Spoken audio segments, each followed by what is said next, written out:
नमस्कार मित्रों, जय श्री राम। स्वागत है आपका अपने YouTube channel Chetan Bhati the explorer पे। उम्मीद है आप सभी अच्छे होंगे। तो आज हम करेंगे क्लास 12 फिजिक्स चैप्टर 1, जिसका नाम है इलेक्ट्रिक चार्ज एंड फील्ड्स। यह आता है आपके इलेक्ट्रोस्टैटिक यूनिट्स के अंदर। तो सबसे पहले टॉपिक्स जो इस चैप्टर के हैं वो ये लिख रहे हैं। तो सबसे पहला टॉपिक आता है इसमें इलेक्ट्रिक चार्ज। तो हम सभी को पता है कोई बॉडी या तो होगी पॉजिटिवली चार्ज, या होगी इलेक्ट्रिकली चार्ज, या होगी आपकी न्यूट्रल। पॉजिटिवली चार्ज कब होगी? जब हमारे बॉडी पर जो नंबर ऑफ प्रोटॉन्स है, नंबर ऑफ प्रोटॉन्स वो ज़्यादा हो नंबर ऑफ इलेक्ट्रॉन से, नंबर ऑफ इलेक्ट्रॉन, तो वो बॉडी होगी आपकी positively charge. Positive charge body कौन सी होगी? जिसमें नंबर ऑफ प्रोटॉन्स ज़्यादा हो नंबर ऑफ इलेक्ट्रॉन्स में। ऐसे ही आपकी नेगेटिवली चार्ज बॉडी कौन सी होगी? वो बॉडी होगी जिस जहाँ पर नंबर ऑफ इलेक्ट्रॉन्स आपके ज़्यादा हो नंबर ऑफ प्रोटॉन्स से। ठीक है। और तीसरी टाइप की बॉडी आपकी होती है न्यूट्रल। न्यूट्रल बॉडी के केस में क्या होता है? हमारा नंबर ऑफ प्रोटॉन्स होते हैं वो इक्वल होते हैं आपके नंबर ऑफ इलेक्ट्रॉन्स के। ठीक है। तो अब इसके बाद हमारा आता है डिफ्रेंशिएट करना है कंडक्टर और इंसुलेटर्स को। तो कंडक्टर्स क्या होते हैं? नॉर्मली कंडक्टर के नाम से पता चल रहा है, कंडक्टर जो वर्ड बना है वो आपका बना है कंडक्ट से। तो यहाँ पर कंडक्टर की मीनिंग है जिस किसी बॉडी में से आप चार्ज या इलेक्ट्रॉन्स को फ्लो करवा सकते हो बड़ी आसानी से, उसे हम कहेंगे कंडक्टर। तो body which allow electrons to flow through it, उसको हम क्या कहेंगे? Conductor.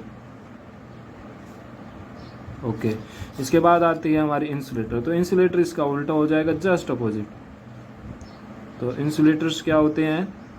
Body which don't allow, body which don't allow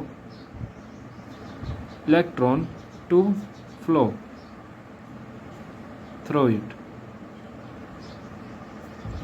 अब कंडक्टर के एग्जांपल जैसे आपका हुआ आयरन हुआ, ओके, कॉपर हुआ, ये आपके कंडक्टर हैं क्योंकि इनमें से हम आसानी से इलेक्ट्रॉन को फ्लो करा सकते हैं, इलेक्ट्रिसिटी पास हो सकती है इनसे आसानी से। अब इंसुलेटर का एग्जांपल आपका वुड हुआ, प्लास्टिक हुआ, रबड़ हुआ, ये सारे आपके इंसुलेटर के एग्जांपल है क्योंकि ये इलेक्ट्रिसिटी को इनके थ्रू फ्लो नहीं होने देते। तो इसके बाद हमारा टॉपिक आता है मेथड ऑफ चार्जिंग। तो हमारा अगला टॉपिक है इस चैप्टर का मेथड ऑफ चार्जिंग। हमारा अगला टॉपिक है method of charging a body, मतलब कि एक बॉडी को किन मेथड से चार्ज कर सकते हैं। ठीक है। तो इसमें हमारे 3 मेथड आते हैं। सबसे पहला आता है रबिंग, जिसको हम नॉर्मली फ्रिक्शन भी कह सकते हैं, रबिंग या फ्रिक्शन। ओके। दूसरा मेथड आता है हमारा बाय कांटेक्ट। ओके जी। तीसरा मेथड आपका आता है बाय इंडक्शन। तो सबसे पहले रबिंग या फ्रिक्शन का एग्जांपल लेते हैं।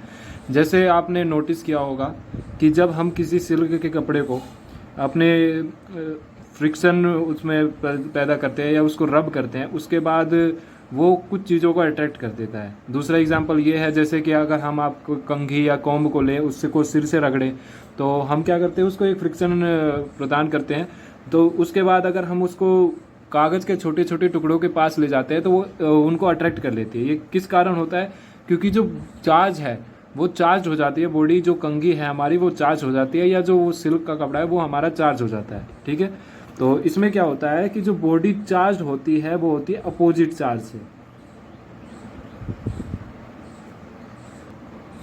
तो ये जो आपकी रबिंग होती है इसमें जो बॉडी चार्ज होती है दूसरी वो हो जाती है अपोजिट चार्ज से। ठीक है। तो इसके बाद हम पढ़ते हैं कॉन्टैक्ट। कॉन्टैक्ट में क्या होते हैं, हम जो दो बॉडी हैं उनको हम कॉन्टैक्ट में लाते हैं। तो एक चार्ज बॉडी को अगर हम किसी अनचार्ज बॉडी या न्यूट्रल बॉडी के कॉन्टैक्ट में लाते हैं, इसकी वजह से वो जो न्यूट्रल बॉडी है उस पर भी चार्ज हो जाता है और सेम मैग्नीट्यूड का और सेम चार्ज। यहाँ पर हमारी जो बॉडी चार्ज होती है वो सेम चार्ज से होती है। ओके। इंडक्शन में आप क्या करते हैं कि ये कॉन्टैक्ट में हम क्या करते हैं कि दोनों बॉडी को टच करते हैं या फिर कॉन्टैक्ट में लाते हैं। इंडक्शन में हम उनको टच नहीं करते, हम उनको पास ले जाते हैं। जैसे कि हमारी एक न्यूट्रल बॉडी है, ठीक है। इसमें क्या होते हैं, न्यूट्रल में जितने प्रोटॉन होते हैं उतने इलेक्ट्रॉन होते हैं और सारे अरेंज होते हैं अपने मेहनत से, ठीक है। फॉर एग्जांपल अगर मैं इसके पास कोई चार्ज बॉडी ले जाऊं जिसके ऊपर पॉजिटिव चार्ज प्रोटॉन है, ठीक है जी, तो अब ये क्या करेगा, प्रोटॉन को तो रिपेल करेगा। जैसे ही मैं इस चार्ज बॉडी को अनचार्ज बॉडी के पास ले जाऊंगा, क्या करेगा, ये प्रोटॉन को तो रिपेल करेगा और इलेक्ट्रॉन को अट्रैक्ट करेगा। तो इससे क्या होगा कि जो इलेक्ट्रॉन है वो आपके जिधर चार्ज बॉडी है उधर आ जाएंगे, रीअरेंज हो जाएंगे और प्रोटॉन रिपेल होके दूसरी साइड चले जाएंगे। तो मतलब यहाँ क्या होगा, यहाँ सिर्फ रीअरेंजमेंट ऑफ चार्ज होगा। ओके। इसके बाद हमारा टॉपिक आता है बेसिक प्रॉपर्टीज ऑफ चार्ज। अब हमने चार्ज के बारे में पढ़ लिया, अब इसकी बेसिक प्रॉपर्टीज के बारे में पढ़ेंगे। Basic properties of charge. तो हमारी सबसे पहली प्रॉपर्टी होती है एडिटिव। दूसरी होती है कंजर्वेशन ऑफ चार्ज और लास्ट होती है हमारी जो तीसरी प्रॉपर्टीज है वो होती है आपकी क्वांटाइजेशन ऑफ चार्ज। जो लास्ट प्रॉपर्टी होती है वो आपकी होती है क्वांटाइजेशन ऑफ चार्ज, ठीक है। तो चलिए सबसे पहले प्रॉपर्टी हम पढ़ते हैं कंजर्वेशन ऑफ चार्ज, ठीक है। तो ये हमें क्या कहती है कि हमारे पास फॉर एग्जांपल दो बॉडी है, body A body B. Body A पर चार्ज है आपका Q1, बॉडी बी पर चार्ज है Q2 कॉन्टैक्ट से पहले। फिर हमने क्या किया, इन दोनों बॉडी को हम कॉन्टैक्ट में लाए, ठीक है, ए और बी को। इसके बाद हमने इनको वापस से अलग कर दिया, ठीक है। तो मान अलग होने के बाद कुछ चार्ज ट्रांसफ़र होने के कारण तो बॉडी ए पर जो हमारा अलग होने के बाद चार्ज आएगा वो आएगा Q1 डैश, बॉडी बी पर आएगा हमारा Q2 डैश। ओके जी। तो बिफोर हमारा बॉडी ए पर था Q1, बॉडी बी पर था Q2 और आफ्टर कॉन्टैक्ट हमारा बॉडी ए पर आएगा Q1 डैश, बॉडी बी पर आएगा Q2 डैश। तो कंजर्वेशन ऑफ चार्ज क्या कहता है कि जितना चार्ज कॉन्टैक्ट से पहले या किसी प्रोसेस से पहले बॉडी पर था, जैसे कि Q1 प्लस Q2, उसके सम के इक्वल ही हमारा उस कॉन्टैक्ट से हटने के बाद भी होगा। मतलब कि Q1 plus Q2 is equal to Q1 dash plus Q2 dash. Okay जी। तो अब हम दूसरी प्रॉपर्टी पढ़ते हैं जो कि है हमारी एडिटिविटी ऑफ चार्ज, ठीक है, एडिटिविटी ऑफ चार्ज। तो जैसा कि नाम से पता चल रहा है यहाँ हम ऐड कर देंगे। फॉर एग्जांपल आपके पास बहुत सारे चार्ज है, जैसे कि +4 coulomb, -4 coulomb, +2 coulomb, -3 coulomb, +7 coulomb, -6 coulomb और यहाँ पर +8 कूलम। तो हम इनको ऐड कर सकते हैं नॉर्मली। तो जैसे कि हम प्लस वाले को पहले जोड़ देते हैं तो प्लस कर देते हैं सभी को। तो 8 और 4 आपके हो जाएंगे 12, 12 और 2 14, 14 और 7 आपके हो जाएंगे 21 कूलम। ये हमारे हो गए प्लस की वैल्यू। अब माइनस में ऐड करते हैं, माइनस के हो जाएंगे -4, -3, -4, -3, -7 और -6, माइनस में 13 कूलम। तो जो टोटल आपका आएगा वो आएगा आपका 8 कूलम, ठीक है। तो ये हो गई एडिटिविटी ऑफ चार्ज की, मतलब हम चार्ज को नॉर्मली जैसे मैथ में जोड़ते हैं वैसे हम इनको जोड़ सकते हैं। ओके जी। इसके बाद हम अगला आपका प्रॉपर्टी ऑफ चार्ज पढ़ते हैं जो कि है आपकी quantisation of charge. Quantisation of charge, तो इसका सिंपली फॉर्मूला है हमारा Q is equal to NE। तो जैसे एग्जांपल लेते हैं, आपको किसी ने 20 रुपये का एक नोट दिया, तो आपके पास टोटल रुपए कितने हैं 20। अगर आपको उसने दिए 5 नोट, तो आपके पास टोटल रुपए कितने होंगे 100 रुपये। तो आपने क्या किया, नंबर ऑफ नोट्स मतलब कि N, को कितनी वैल्यू से मल्टीप्लाई कर दिया उस नोट की। जैसे हमारे पास वहाँ वैल्यू थी एक नोट की 20 रुपये, तो आपके पास 5 नोट थे तो 5 गुना में 20 100 रुपये, तो आपके पास 100 रुपये थे। ऐसे ही मान लीजिए आप पर के पास बहुत सारे इलेक्ट्रॉन है, तो उस इलेक्ट्रॉन पर टोटल चार्ज हम कैसे निकालेंगे, हम उस इलेक्ट्रॉन को एक इलेक्ट्रॉन पे जितना चार्ज होता है उससे मल्टीप्लाई कर देंगे। वही है हमारी बताती है क्वांटाइजेशन ऑफ चार्ज कि मतलब जैसे फॉर एग्जांपल आपके पास 10 इलेक्ट्रॉन है, तो इस पर चार्ज निकालने के लिए क्या करेंगे हम, 1 इलेक्ट्रॉन पर चार्ज होता है। अब 1 इलेक्ट्रॉन पर चार्ज कितना होता है, 1 इलेक्ट्रॉन पर चार्ज होता है आपका 1.6 इंटू 10⁻⁻19 कूलम। ठीक है, तो एग्जाम्पल अगर आपसे कोई पूछे कि 10 इलेक्ट्रॉन पर कितना चार्ज होता है, तो हम कर देंगे मल्टीप्लाई 10 इंटू 1.6 इंटू 10⁻⁻19। इसकी आंसर आएगा आपका 1.6 इंटू 10⁻⁻18 कूलम। कैसे हुआ, 10 की पावर 1 है, 10 की पावर -19, अब मल्टीप्लाई में पावर ऐड हो जाती है तो -19 + 1 आपका आएगा -18। तो चलिए जी आगे अगले टॉपिक पर चलते हैं। तो अगला टॉपिक आपका आता है कूलम्ब्स लॉ। कूलम्ब्स लॉ, तो कूलम्ब्स लॉ करते हैं।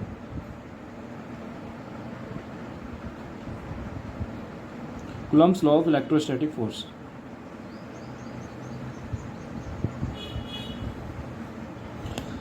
तो अगर किसी को ग्रेविटेशनल फोर्स वाला फॉर्मूला याद है तो उससे ही रिलेटेड हमारा इलेक्ट्रोस्टैटिक फोर्स का फॉर्मूला होता है। ग्रेविटेशनल फोर्स का फॉर्मूला क्या था, Fg का फॉर्मूला क्या था हमारा, कि G जो कि रेशियो वो कांस्टेंट था, इनटू में mass of first body into में mass of second body upon में d², d इन दोनों के बीच का डिस्टेंस है। तो कूलम्ब्स लॉ हमें इलेक्ट्रोस्टैटिक इलेक्ट्रोस्टैटिक फोर्स क्या होता है।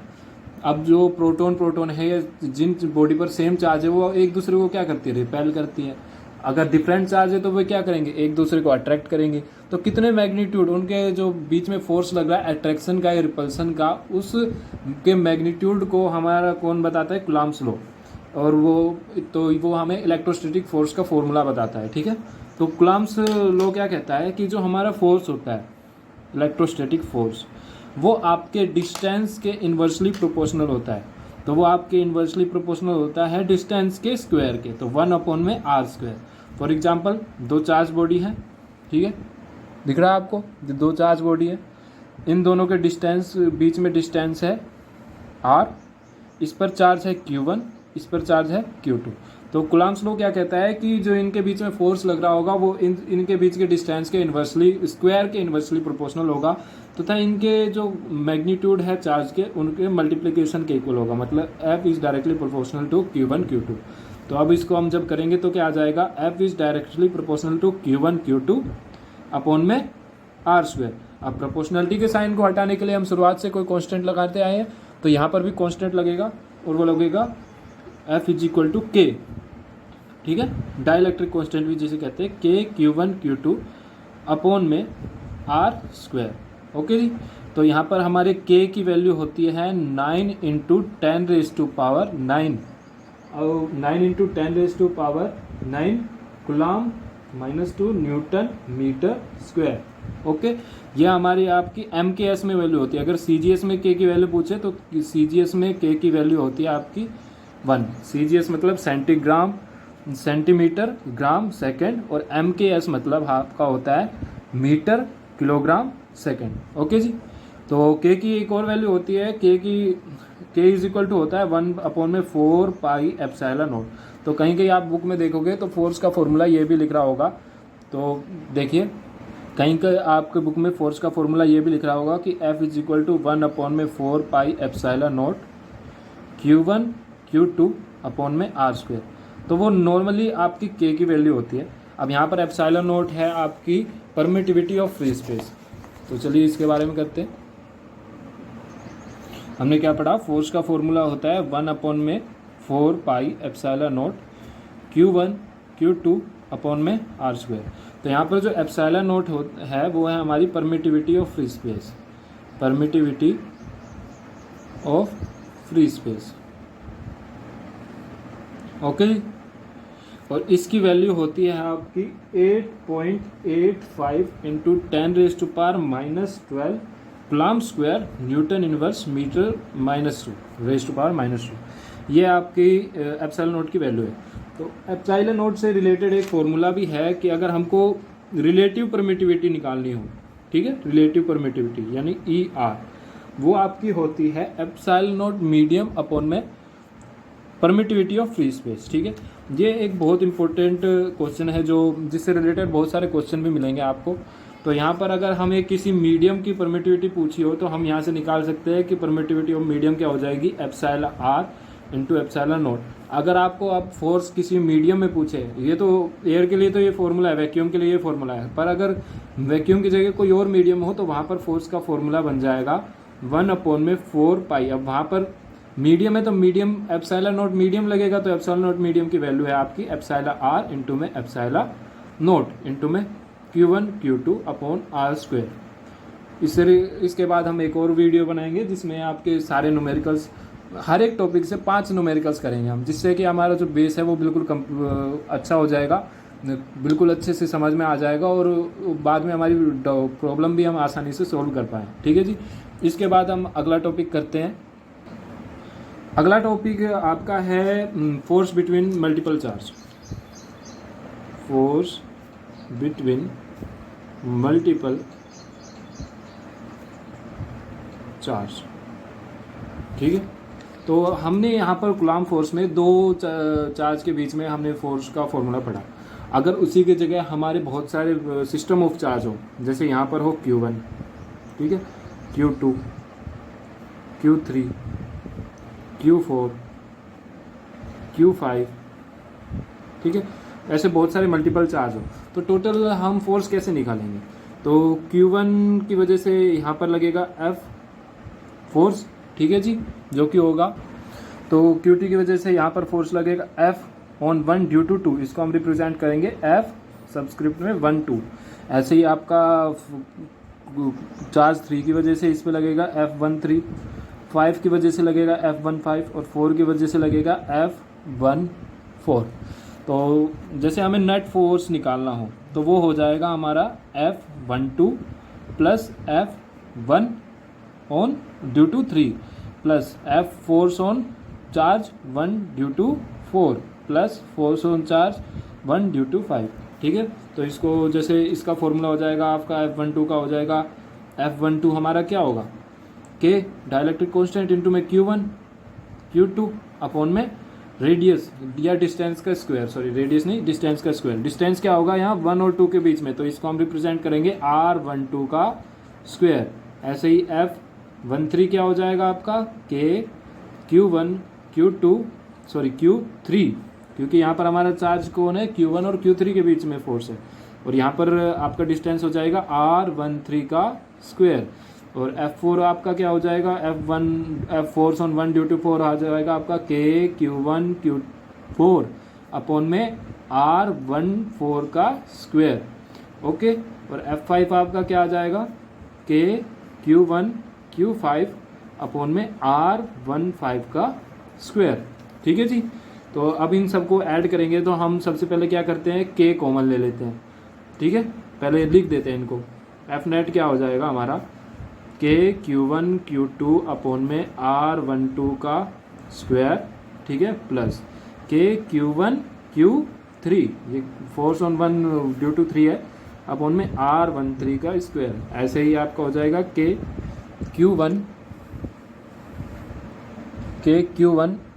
Q4 अपॉन में R14 का square plus K Q1 Q5 upon में R15 का स्क्वायर। हमने क्या किया है, हमने यहाँ नॉर्मली नेट फोर्स निकालने के क्या किया, जो force on 1 due to Q2, force on 1 due to Q3, force on 1 यानी force on charge 1 due to Q4 और फोर्स ऑन 1 ड्यू टू 5, इन सबको हमने ऐड कर दिया। तो सब में से को क्या कॉमन आ रहा है, K, तो K अंदर क्या बचेगा, Q1 Q2 अपॉन में R1 स्क्वायर R12 स्क्वायर, ठीक है, प्लस Q1 Q3 अपॉन में R13 का square plus Q1 Q4 upon में R14 का square plus Q1 Q5 upon में R15 का स्क्वायर, ठीक है। अब यहाँ पर हम मैंने जो क्या बताया K की वैल्यू 1/4 पाई एप्सिलॉन नॉट भी लिख सकते हैं हम इसी फॉर्मूले में, ठीक है जी। चलिए अब अगला टॉपिक करते हैं, ओके जी। यहाँ तक उम्मीद है आप सभी को समझ में आ गया होगा। ये के की वैल्यू होती है 1/4πε0। तो अगला टॉपिक हमारा आता है आपका इलेक्ट्रिक फील्ड का। इलेक्ट्रिक फील्ड, ठीक है।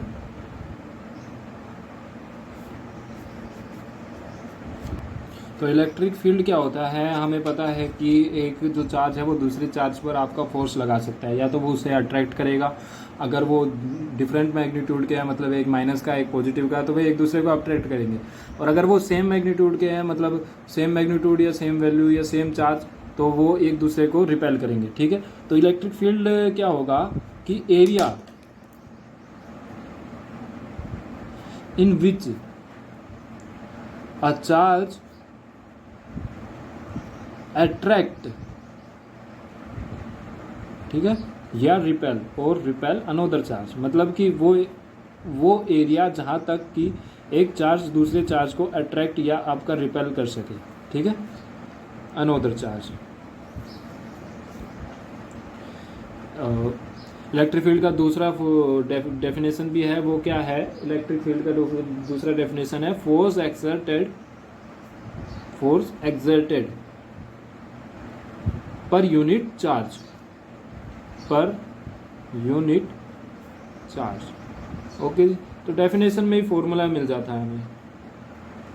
तो फोर्स मतलब कि इलेक्ट्रोस्टैटिक फोर्स मतलब कि F exerted per unit charge, मतलब एक चार्ज पर यूनिट, मतलब कि अपॉन में Q। तो इलेक्ट्रिक फील्ड E का फॉर्मूला हो जाएगा हमारा F अपॉन में Q। अब फोर्स का ऐसा यूनिट क्या होता है, न्यूटन। चार्ज का क्या होता है, कुलाम। तो इसकी ऐसा यूनिट क्या हो जाएगी, न्यूटन पर कुलाम या न्यूटन कुलाम इनवर्स। ओके जी। अब इसके यहाँ से हमें फोर्स का एक और फॉर्मूला मिल जाएगा जो कि होता है F is equal to QE, ठीक है जी। ये भी बहुत एक इम्पोर्टेंट फॉर्मूला है फोर्स के लिए। तो चलिए अब आगे बढ़ते हैं, ठीक है। और जो हमारा इलेक्ट्रिक फील्ड है, इसकी डायमेंशन होती है आपकी M1 L1 T-3 A-1। ये हमने निकाली है सारी डायमेंशन एनालिसिस से। तो हमने इलेक्ट्रिक फील्ड के बारे में पढ़ लिया। इलेक्ट्रिक फील्ड होता है force exerted per unit charge. अब हम पढ़ेंगे इलेक्ट्रिक फील्ड लाइंस के बारे में। इलेक्ट्रिक फील्ड लाइन, जो कि एक बहुत इंपॉर्टेंट टॉपिक है, ठीक है। तो यहाँ पर हमारे दो चार्ज होते हैं, आपको पता है, एक होता है पॉजिटिव चार्ज, एक होता है नेगेटिव चार्ज, ठीक है। तो जो पॉजिटिव चार्ज की वजह से इलेक्ट्रिक फील्ड लाइंस बनती है वो बनती है आउटवर्ड साइड, मतलब कि आउटवर्ड साइड ऐसे, जो इसकी इलेक्ट्रिक लाइन फील्ड लाइंस है वो ऐसे जाती है बाहर की तरफ, नॉर्मली हम बोले तो, ठीक है। और जो आपके नेगेटिव चार्ज की होती है वो होती है उसकी अंदर की तरफ, ठीक है जी। आपने देखा होगा या 10th में पढ़ा होगा, जो मैग्नेटिक फील्ड लाइंस थी उसकी प्रॉपर्टी से सेम टू सेम होती है इलेक्ट्रिक फील्ड की प्रॉपर्टीज़, ठीक है, जैसे हमने देखा था वहाँ पर। तो इलेक्ट्रिक फील्ड की प्रॉपर्टी सबसे पहले ये होती है कि ये never intersect each other, never intersect each other, ठीक है। कभी भी जो दो इलेक्ट्रिक फील्ड लाइंस है वो एक दूसरे को इंटरसेक्ट नहीं करेंगे, ठीक है। अब हमने दूसरी प्रॉपर्टी ये है आउटवर्ड फॉर पॉजिटिव, जो मैंने दिखा दिया आपको, आउटवर्ड फॉर पॉजिटिव एंड आपका इनवर्ड फॉर नेगेटिव, मतलब कि जो नेगेटिव चार्ज है वहाँ पर इलेक्ट्रिक फील्ड लाइन अंदर की तरफ होंगी, पॉजिटिव चार्ज में के केस में बाहर की तरफ होगी, ठीक है। दूसरी है, तीसरी प्रॉपर्टीज है, ये क्लोज्ड कर्व होती हैं, ठीक है। जो इलेक्ट्रिक फील्ड लाइंस है these are closed curve, these are closed curve. ये सेम टू सेम वही आपका जो मैग्नेटिक फील्ड लाइंस की प्रॉपर्टी थी, सेम टू सेम वही प्रॉपर्टीज है। अच्छा जी, तो ये हमारे इलेक्ट्रिक फील्ड लाइंस की आपकी प्रॉपर्टीज होगी। तो आज के लिए इतना ही। हमने बहुत सारे टॉपिक्स जो इस चैप्टर के हैं इलेक्ट्रिक फील्ड एंड लाइंस के, इसके बहुत सारे टॉपिक कवर कर लिए हैं। अब इसके सिर्फ गिनती के 4 टॉपिक बच रहे हैं, वो हम अगली वीडियो में करेंगे, ठीक है। और उससे अगली वीडियो में हम इससे रिलेटेड हर एक टॉपिक से रिलेटेड 5 न्यूमेरिकल्स करेंगे, ताकि जो हमारा न्यूमेरिकल्स प्रॉब्लम में हम अगर करें तो उसमें हमें कोई दिक्कत ना हो, ठीक है। तो चलिए, उम्मीद करता हूँ आपको ये वीडियो अच्छी लगे हो। अगर आपको ये वीडियो अच्छी लगे हो तो कृपया वीडियो को लाइक करें तथा चैनल को सब्सक्राइब करें, ताकि आप ऐसे ही आगे के चैप्टर्स की वीडियो तथा ऐसे ही फन से रिलेटेड वीडियो देख सकें। धन्यवाद। जय श्री राम।